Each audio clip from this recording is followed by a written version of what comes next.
السلام عليكم ورحمة الله وبركاته. بسم الله الرحمن الرحيم. الحمد لله رب العالمين، والصلاة والسلام على أشرف الأنبياء والمرسلين نبينا محمد وعلى آله وصحبه أجمعين. Amma ba'd. InsyaAllah pada pagi ini kita akan sambung bacaan kita dari surah An-Naba. Surah An-Naba, surah yang ke-78. Surah yang ke-78 bermula daripada ayat 31. Bermula daripada ayat 31.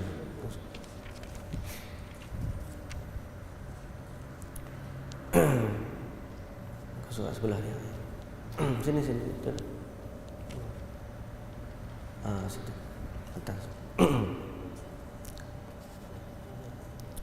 Pada muka surat 583, insya-Allah. A'udzu billahi minasy syaithanir rajim.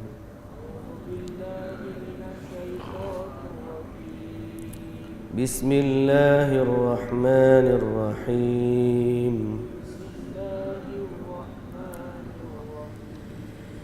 Inna lilmuttaqina mafaza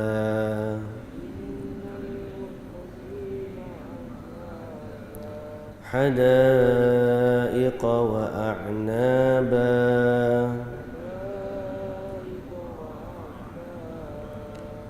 وكواعب أترابا وكأسا دهاقا لا يسمعون فيها لغوا ولا كذابا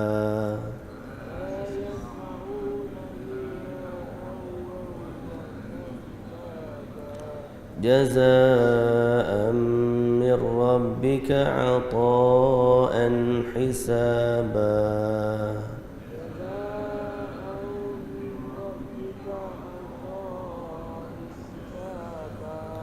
رب السماوات والأرض وما بينهما الرحمن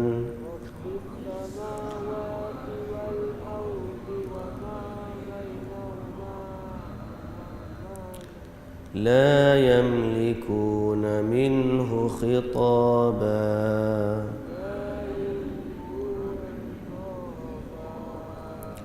يوم يقوم الروح والملائكة صفا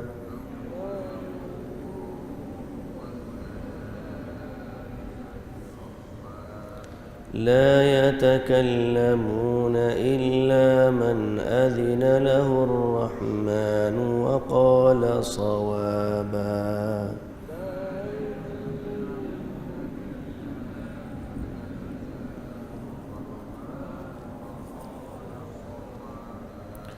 ذلك اليوم الحق فمن شاء اتخذ إلى ربه مآبا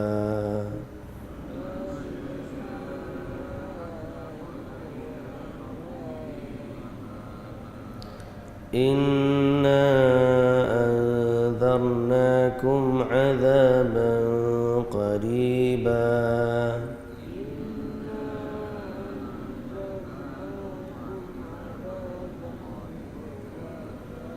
يوم ينظر المرء ما قدمت يداه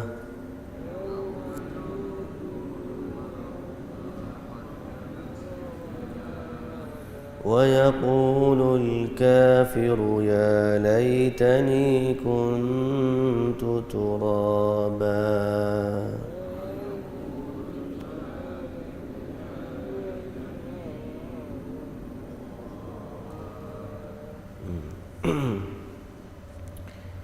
Alhamdulillah, segala puji, segala syukur Segala rasa terima kasih kita rafa'kan kepada Allah, Tuhan yang darinya segala nikmat yang kita dapat ini. Dialah Allah, pemilik, pencipta sekalian alam. Dialah Allah yang berkuasa mengatur dan mentadbir segala yang wujud. Dialah Allah satu-satunya Tuhan yang benar dan satu-satunya Tuhan yang berhak untuk disujud. Selawat serta salam ke atas Nabi junjungan kita, Nabi Muhammad sallallahu alaihi wasallam, Rasul kita, utusan Allah kepada kita, contoh teladan untuk kita, orang yang paling sempurna yang diciptakan oleh Allah Subhanahu wa taala, dan Allah perintahkan kita supaya beriman kepadanya dan patuh kepada arahannya dan mengikuti syariatnya. Selawat juga ke atas keluarga baginda, para sahabatnya dan para pengikutnya yang setia sehinggalah ke hari kiamat. Alhamdulillah, hari ini kita dapat sambung, dapat baca beberapa lagi ayat dari Al-Quranul Karim. Yang mana Quran ni patutnya tak jauh daripada kita. Kerana Quran ni turun bukan untuk Nabi sahaja. Quran ni turun untuk sekalian umat Nabi. Sekalian umat Nabi. Zalikal kitabu la raiba fi hudan lil muttaqin. Quran ni sebagai petunjuk untuk sekalian orang-orang yang bertakwa kepada Allah. Siapa yang dia rasa takut kepada Allah, siapa yang dia rasa takut kepada azab Allah, seperti mana kita cerita semalam, maka Quranlah patut menjadi panduan dan pedoman dia untuk selamat daripada api neraka. Quranlah yang memandu dia untuk menuju kepada Tuhannya. Quranlah yang mengatur, mengawal hidup dia agar tidak tergelincir daripada jalan yang diredai oleh Allah pencipta dia. Dan Quranlah yang menyampaikan dia dengan segala isi kandungannya kepada rahmat Allah Subhanahu wa taala di dunia dan seterusnya berada dalam syurga di akhirat sana. Jadi berbahagialah, sangat-sangat bahagia orang yang ada masa dalam hidup dia untuk Al-Quran. Dan kadang-kadang kita ni bukannya banyak masa juga. Masa samanya 24 jam seorang. Tapi ada orang masa dia untuk apa yang dia seronok dan apa yang dia suka. Dia rasa penting benda tu dalam hidup dia, maka dia akan bagi masa dia untuk benda tu. Kalau orang minat mancing, tengah malam pun dia sanggup untuk mancing. Kalau orang main golf, dia sanggup pergi habiskan masa berjam-jam di padang golf. Kalau ada orang minat main bola, sebelum maghrib lagi duduk di stadium dah. Tengok bola sampai lepas isyak, pukul 11 baru balik. Pasal apa? Masa dia tu dia peruntukkan untuk apa yang penting dalam hidup dia. Kita orang Islam ni kena letak masa kita untuk Quran. Lagu-lagu mana pun biar ada masa kita dengan Quran. Jadi alhamdulillah, kita Allah Ta'ala pilih sebahagian daripada kita ni, sama ada yang duduk di masjid kita ataupun sedang mendengar live kita. Alhamdulillah, Allah pilih kita sebahagian daripada orang yang ada masa dengan Quran. Walaupun kita kata patutnya banyak lagi masa kita ni kita serahkan kepada Quran, tapi tak apalah, mudah-mudahan yang sedikit ni tapi istiqamah berpanjangan memberikan faedah dan kebaikan kepada kita semua. Muslimin dan muslimat yang dirahmati Allah. Semalam kita cerita tentang Allah Ta'ala sebutlah, bukan kita cerita. Allah sebut, kita baca. Allah sebut tentang kisah neraka Jahannam.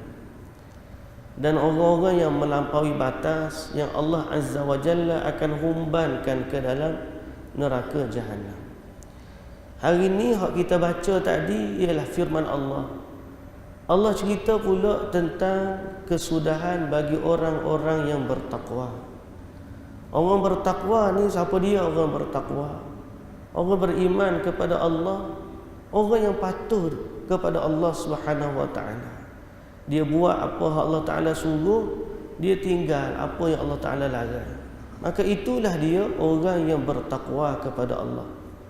Dan orang bertakwa ni lah, kalau orang nak panggil tok wali ke, orang nak panggil orang yang dekat dengan Allah, orang soleh ke, mesti ada ciri-ciri orang yang bertakwa.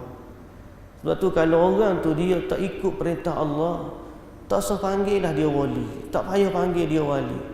Kalau dia ni jenis langgar hak Allah Ta'ala kata, maka dulu lagi kita kata dia bukan tok wali. Apatah lagi dia bukan orang yang bertakwa. Apatah lagi nak kata dia ni orang yang tinggi martabat kedudukan dia, tidak. Kerana Allah Ta'ala sebut, ala inna awliya Allah la khawfun alaihim wa lahum yahzanun. Sesungguhnya wali-wali Allah ni, yakni orang yang Allah jaga dia, tidak akan ada bagi mereka kebimbangan dan juga kesedihan. Siapa dia mereka ni? Allah Ta'ala sendiri yang mendefinisikan wali dia ni siapa. Kata Allah, alladzina amanu wa kanu yattaqun. Orang yang beriman dan bertakwa. Orang bertakwa ni lah Allah Ta'ala sayang. Ciri-ciri dia kita sebut dah tadi. Mesti ada dalam hati dia keimanan kepada Allah, mesti dia taat kepada perintah Allah, buat apa yang Allah Ta'ala suruh, tinggalkan apa yang Allah Ta'ala kata. Bila begitu keadaan dia, kata Allah, inna lil muttaqina mafaza. Sesungguhnya bagi orang yang bertakwa, dia akan mendapat mafaza. Mafaza ni sama dengan al-fauzu lah bahasa kita, mendapat kemenangan. Mendapat kemenangan. Kemenangan dari sudut mana? Kemenangan akhirat. Kita Tuhan duk cerita, kisah kita ni cerita pasal kiamat. Orang yang tagut, dia duduk dalam neraka. Bagi orang yang bertakwa, dia berjaya. Bila dia berjaya, dia gimana? Hadaiqa wa a'naba. Berada dalam kebun-kebun dan juga buah-buah anggur. Ni kebun-kebun ni Allah Ta'ala sebut kebun ni maknanya jannah. Jannah ni kebun lah. Taman pun kita panggil, kebun pun kita panggil. Ni gapo lagi? Tempat-tempat yang mana cantik, indah, ada sungai, ada pokok, ada, itu nama dia hadaiq ataupun bustan ataupun jannat. Satu kata nama merujuk kepada taman atau kebun atau tempat yang indah. Hadaiqa wa a'naba, dan juga a'nab, anggur. Makna dalam kebun tu ada juga buah-buahan. Allah Ta'ala sebut anggur. Dalam surah lain, dalam tempat lain Allah Ta'ala sebut banyak lagi buah-buah dalam syurga. Ada hak sebut dalam syurga pokok nakhl, pokok kurma. Ada hak sebut rumman, buah delima. Macam-macam Allah Ta'ala sebut buah-buahan syurga. Yang penting orang yang beriman, bertakwa, akhirat nanti dia berada dalam taman-taman yang penuh dengan buah-buahan. Kita ni boleh bayang kebun pak kita je, itu paling tinggi limit yang ada di akal kita. Tuan-tuan letak paling tinggi limit tu, kali ganda lagi 10 kali ganda tak terjangkau kita di akal kita. Macam mana indahnya kebun akhirat sana.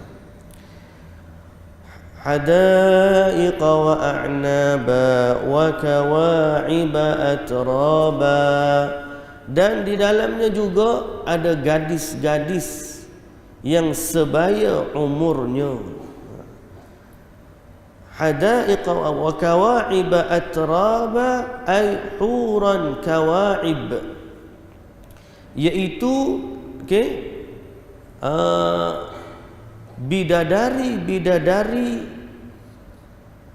hunna abkarun arab arabun atrabun ay fi sinnin wahidin.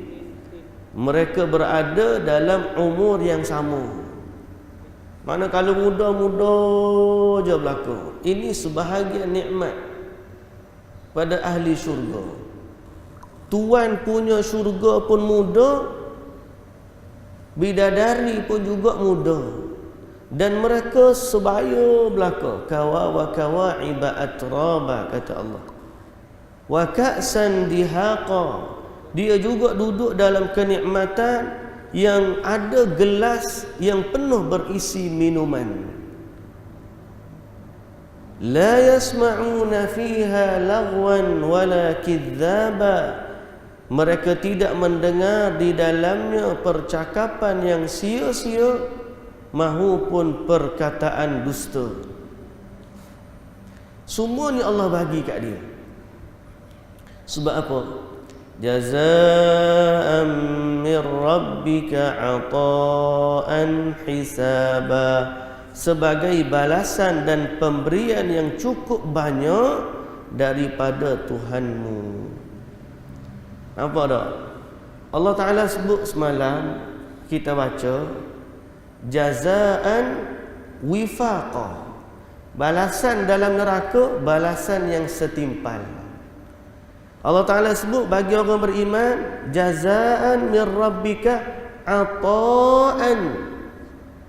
Hak tadi balasan yang setimpal. Hak ni balasan dengan pemberian yang cukup. Bererti orang masuk syurga ni, dia bukan sekadar dapat setimpal dengan apa yang dia buat, malah dia dapat lebih banyak daripada yang sepatutnya. Dan hak dia dapat daripada syurga ni adalah pemberian dan anugerah daripada Allah, Tuhan yang Maha Pemurah lagi Maha Penyayang.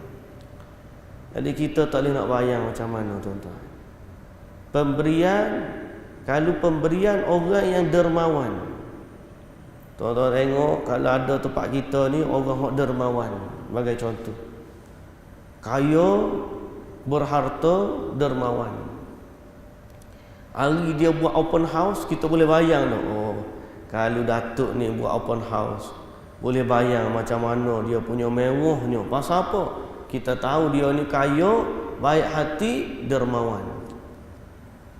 Kalau orang hak masyhur dia ni miskin, bakhil, orang pun jemput, mari lagi rumah dia, dia ajak makan, kita dok bayang.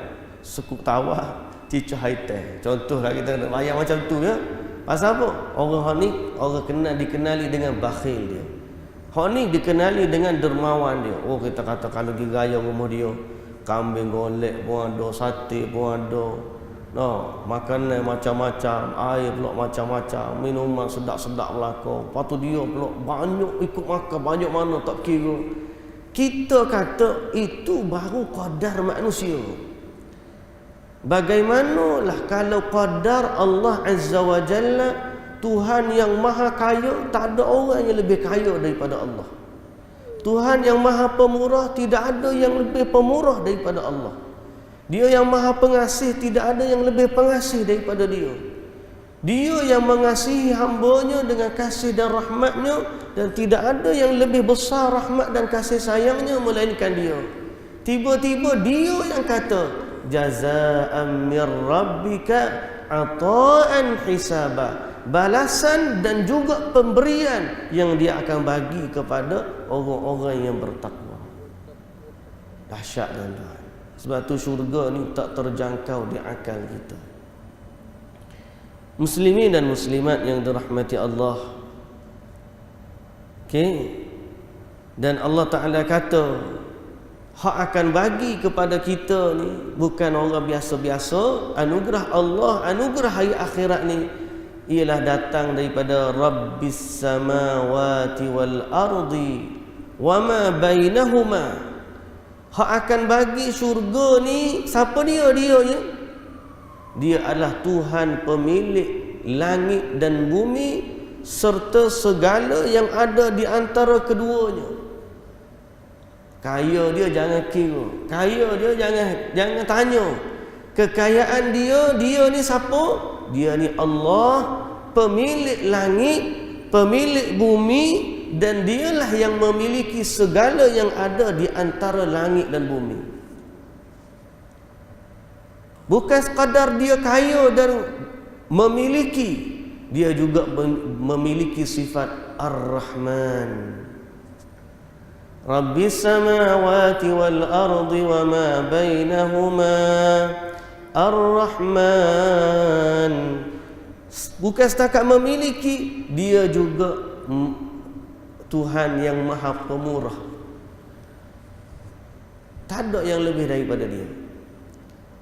Sebab tu kita mengharap daripada dia Tuhan pemilik sekalian alam dan yang Maha Pemurah lagi Maha Penyayang. Nak kata apa? Kalau ada dua sifat ni pada seorang individu, tuan-tuan, kalau ada pada manusia pun kita tak boleh gambar dah bagaimana dia berada pada Allah yang Maha Agung lagi Maha Sempurna. Manusia kalau kaya pemurah habis. Semua orang suka belaka. Seronok. Dia ni kaya, dia ni pemurah. Kalau pergi raya rumah dia, zaman kita dulu kan budak-budak dulu kan.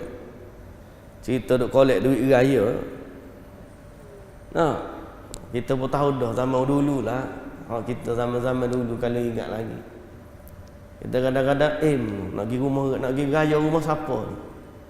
Rumah fulan, tak payah pergi dia bagi duit raya 20 sen ni. Rumah fulan, dia bagi duit raya 50 sen.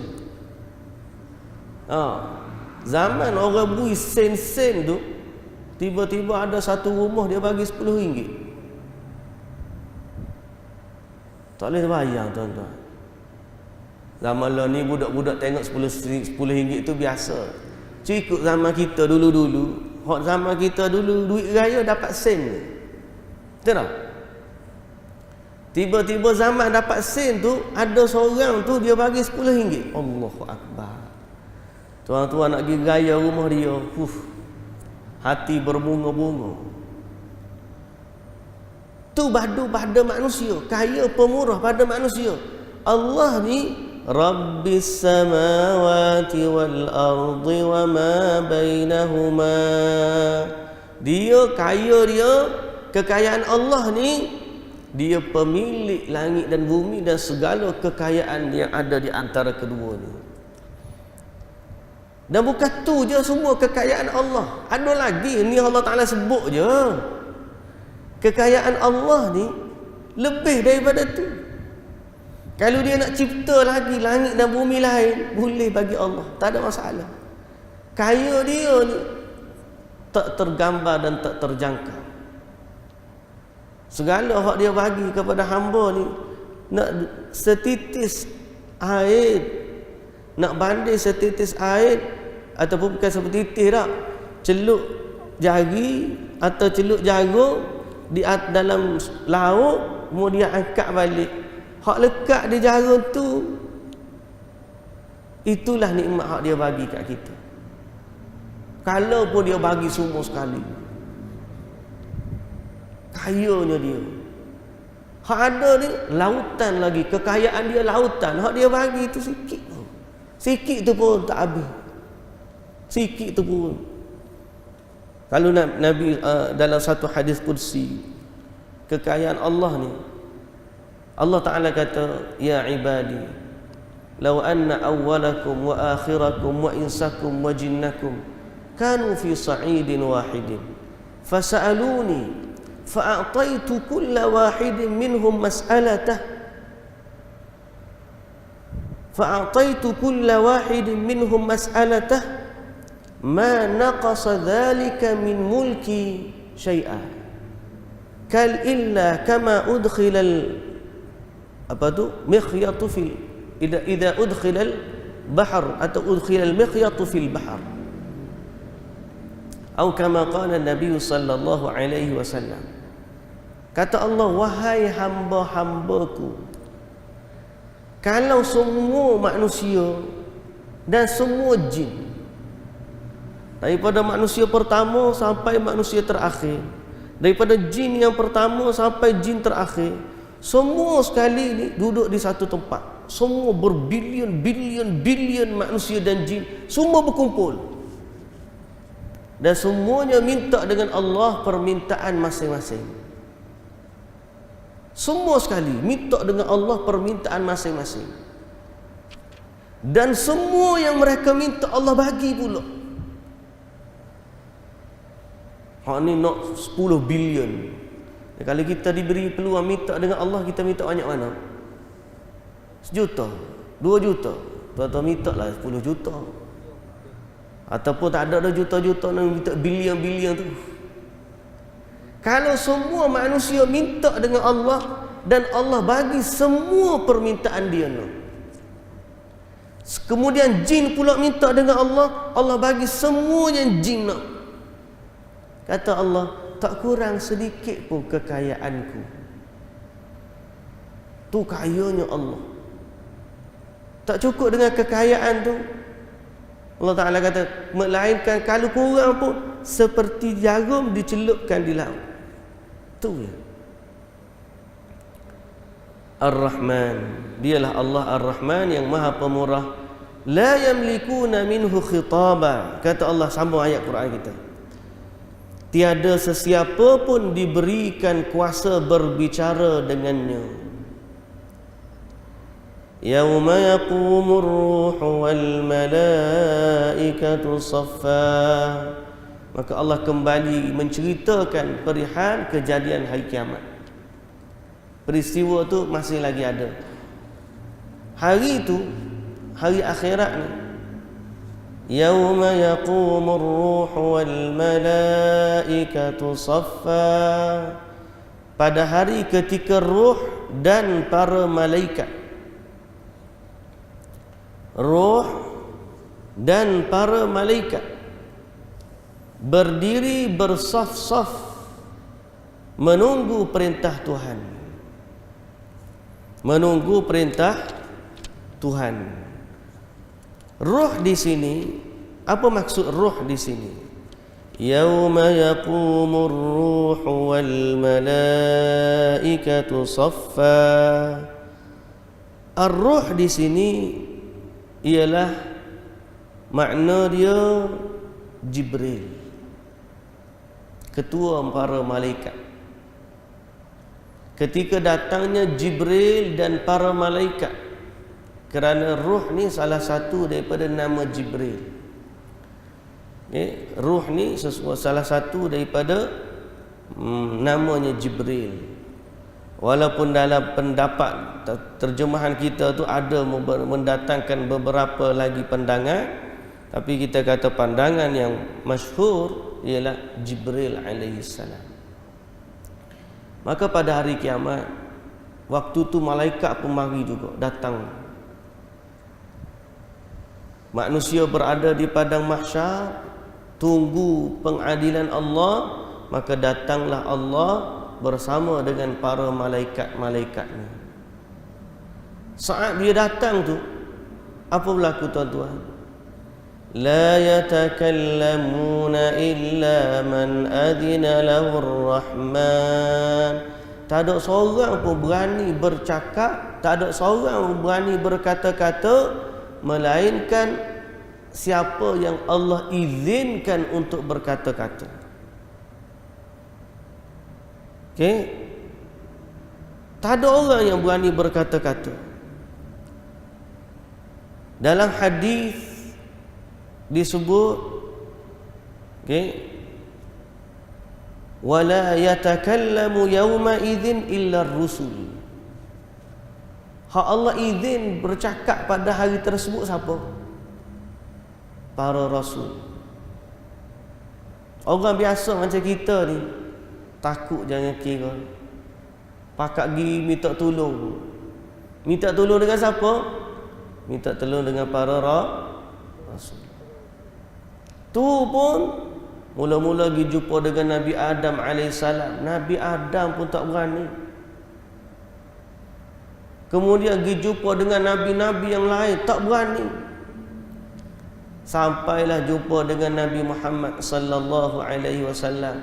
Nabi je kan hak berani. Dan Nabi kata ana laha, ana laha. memang Allah Ta'ala bagi kepada Nabi kelebihan tersebut. Lalu Nabi lah yang minta dengan Allah, berdoa, ya Allah, Allah ilhamkan kepada Nabi dengan puji-pujian yang tak pernah Allah dipuji seumpama dengannya, sehingga akhirnya setelah Nabi minta dengan Allah, barulah Allah berikan keizinan ataupun Allah datang untuk mengadili sekalian hamba-hambanya. Macam mana Allah nak mari tu, wallahu ta'ala a'lam. Kita tak boleh nak fikir dah. Tak boleh nak fikir dah. Cuma lafaz yang datang, cerita yang datang, begitulah cerita dia pada kita. Okay? Tak ada orang berani bercakap pada hari tersebut, melainkan orang yang Allah izinkan. Dan dalam hadis, tidak ada yang bercakap pada hari tersebut melainkan para rasul. Kita lah ni yang sedap sembang, sebab tak nampak lagi. Bila tengok depan mata, tak berani. Sebab tu hari ni, waktu kita masih ada kesempatan, jadikanlah kita orang yang betul-betul taat kepada Allah, orang yang betul-betul ikut syariat Nabi Muhammad sallallahu alaihi wasallam, supaya nanti akhirat nanti betul-betul kita boleh duduk bersama dengan Nabi sallallahu alaihi wasallam. Sebab nak duduk bersama Nabi ni bukan benda yang mudah. Bukan benda yang asal kata, oh aku tu tak apa, aku umat Nabi Muhammad. Tak, ada orang yang dihalau oleh malaikat waktu nak bersama dengan Nabi. Celakalah kamu, suhqan, pergi jauh, dihalau daripada kumpulan Nabi Muhammad sallallahu alaihi wasallam. Bila dia buat amal dalam Islam tak ikut cara Nabi. Bila dia modify ataupun dia ubah ajaran Nabi sallallahu alaihi wasallam. Ada tak orang yang ubah ajaran Nabi? Jawapan dia ada. Ada. Orang yang ambil tajuk je tapi isi dia tukar. Nabi suruh zikir, dia berkata betul lah Nabi suruh zikir, tapi zikir yang dia baca bukan zikir yang Nabi ajar. Cara yang dia zikir bukan cara yang Nabi ajar. Dia ambil zikir je, mari kita pakat zikir. Tapi zikir yang dia baca bukan yang Nabi ajar. Zikir, cara dia berzikir bukan cara yang Nabi ajar. Tu bagi contoh. Dalam bab-bab yang lain banyak lagi. Amal ibadat kita, salat kita, sembelihan kita, puasa kita, semua benda. Bab agama ni, kalau betul nak ikut dengan Nabi sallallahu alaihi wasallam akhirat besok, maka atas dunia ni selama kita masih hidup, kita kena biar sama dan serupa dengan apa yang diajar oleh Nabi sallallahu alaihi wasallam.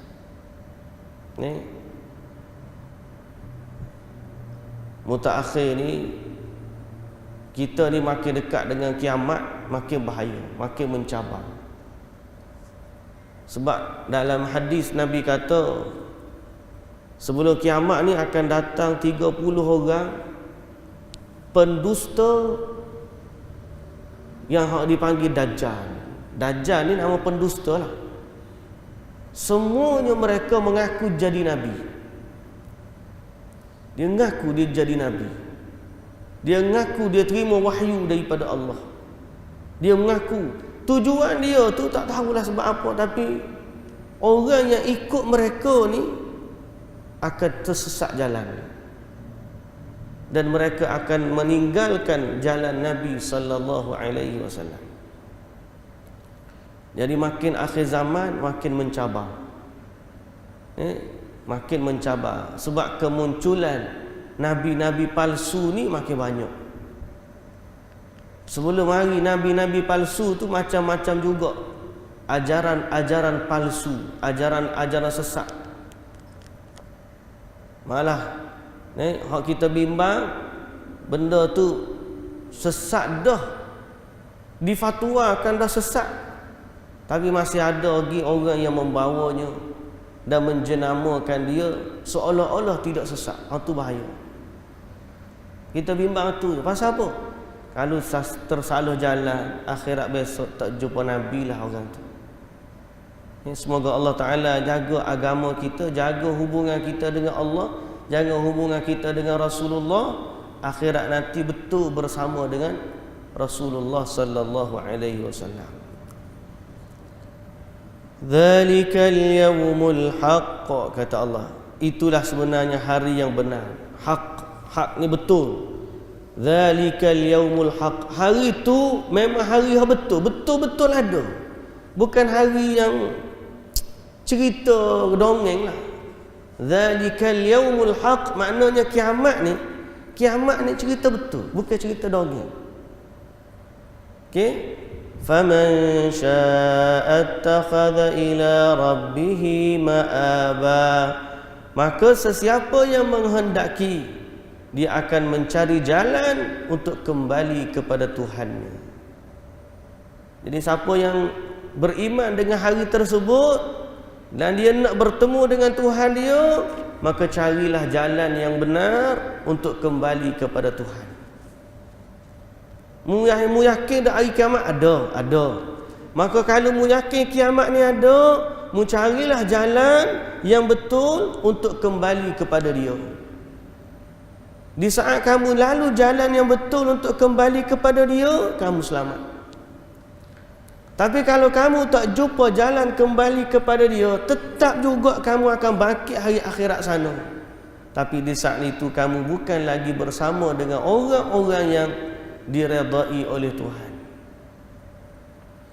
Lalu Allah Ta'ala kata, Inna anzarnakum azaban qariba. Sesungguhnya kami bagi peringatan kepada kamu tentang azab yang dekat. Azab yang dekat. Jadi kiamat ni sebenarnya dekat saja. Nah, kita dak berasa jauh, padahal dekat je. Yauma yanzurul mar'u ma qaddamat yadah. Pada hari di mana seseorang itu melihat segala apa yang dia lakukan dahulu oleh kedua tangannya, makna segala usaha dia lah yang dia buat dulu. Wa yaqulul kafiru ya laitani kuntu turaba. Dan pada hari tersebut orang kafir pun berkata, alangkah baiknya kalau aku dulu sekadar jadi tanah saja. Ni antara cita-cita yang Allah Ta'ala sebut, cita-cita yang akan terwujud di hari akhirat.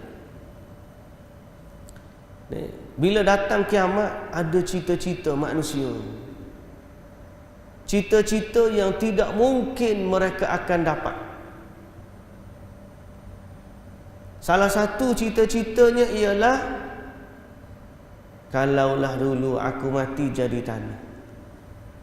Ada juga orang lain yang bercita-cita, kalaulah dulu aku beramal. Ada juga dalam ayat lain Allah Ta'ala kata, kalaulah dulu aku ikut Allah dan Rasul.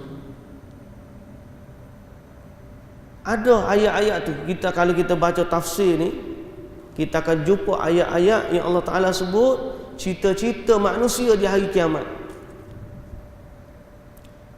Kalau tuan-tuan boleh kita buat satu hari, nanti kita tengok hari-hari di mana Allah cerita cita-cita manusia di hari kiamat.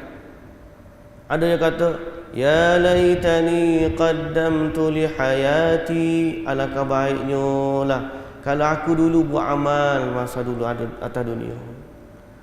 Ada yang kata, ya laitana ata'na Allah wa ata'na ar-rasula. Alangkah baiknya kalau aku ikut Allah dan Rasul. Ya laitani ittakhadtu ma'ar rasuli sabila. Alangkah baiknya kalau aku dulu ikut je hak Nabi royak, hak Nabi cakap. Alangkah baiknya, semua dah bercita-cita kiamat. Cita-cita tu sepatutnya kita dengar supaya kita ambil iktibar hari ni. Sebelum sampai pada hari yang menakutkan itu, maka hari ini kita baiki diri kita, kita perbaiki urusan kita, kita kembali kepada apa yang Allah suruh, apa kita yang Nabi sallallahu alaihi wasallam ajar. Barulah kita tak tergolong daripada orang yang bercita-cita nak jadi tanah. Kenapa dia bercita-cita nak jadi tanah, tuan-tuan? Akhir sekali kita tutup dengan cerita ni. Kenapa orang kafir akhirat nanti dia bercita-cita nak jadi tanah? Sebab waktu di padang mahsyar nanti, sebelum manusia dihukum, Allah Ta'ala akan adili dulu binatang-binatang.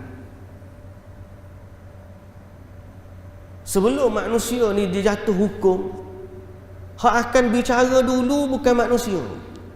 Binatang-binatang hak dulu-dulu akan dibicara. Binatang hak ada tanduk, binatang hak ada taring, binatang hak dulu ganas, hak bunuh binatang lain, hak tanduk binatang lain, hak gigit binatang lain. Binatang-binatang ni sama-sama dia, Allah Ta'ala akan adili dulu. Mana binatang hak ada tanduk, kambing hak ada tanduk, hak dulu duduk tanduk je, binatang hak tak ada tanduk ni Allah Ta'ala tukar. Mu dulu ada tanduk, sekarang tak ada tanduk. Mu dulu tak ada tanduk, sekarang ada tanduk. Lepas tu mu pergi tanduk lagi, balik hak dia.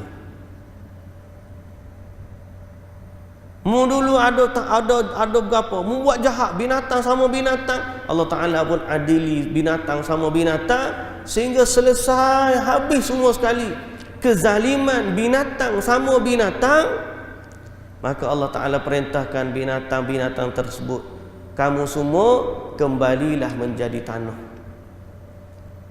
Kembalilah binatang-binatang tadi jadi tanah. Habis cerita dia. Tak apalah, sebab dia binatang.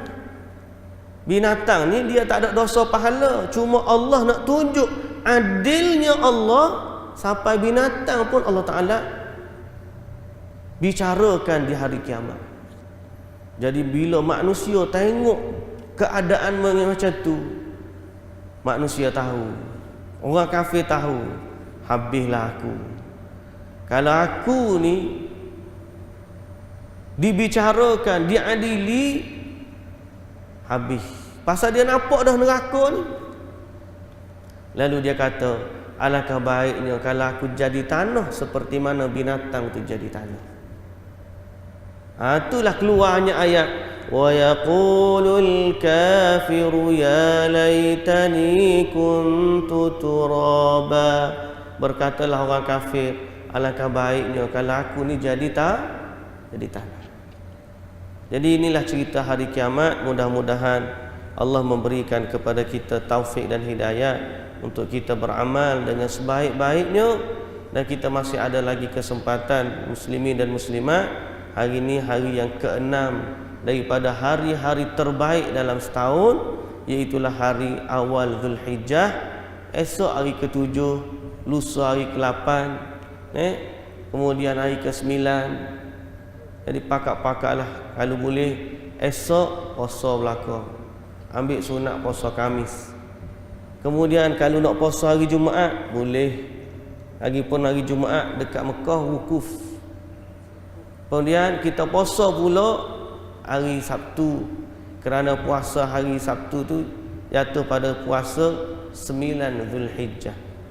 Puasa sunat hari Arafah 9 Zulhijjah. Kita pakak-pakak buat, kerana pada hari-hari sebegini Allah sangat suka. Dan kalau boleh kita buat kerja dakwah juga sikit. Kita ajak orang lain untuk sama-sama beramal. Itulah kerja dakwah kita. Ajak anak-anak mari kita pakak puasa, ajak adik-beradik jom mari kita pakak puasa. Sebarkan link-link kuliah yang ada. Buat kerja dakwah yang sedikit, mudah-mudahan sikit-sikit tu jadi impak dia ada pada masyarakat, insya-Allah. Wallahu ta'ala alam. Subhanakallahumma wa bihamdik, asyhadu an la ilaha illa anta astaghfiruka wa atubu ilaik. Aqulu qawli hadza wa astaghfirullahal azim li wa lakum. Wassalamu alaikum warahmatullahi wabarakatuh.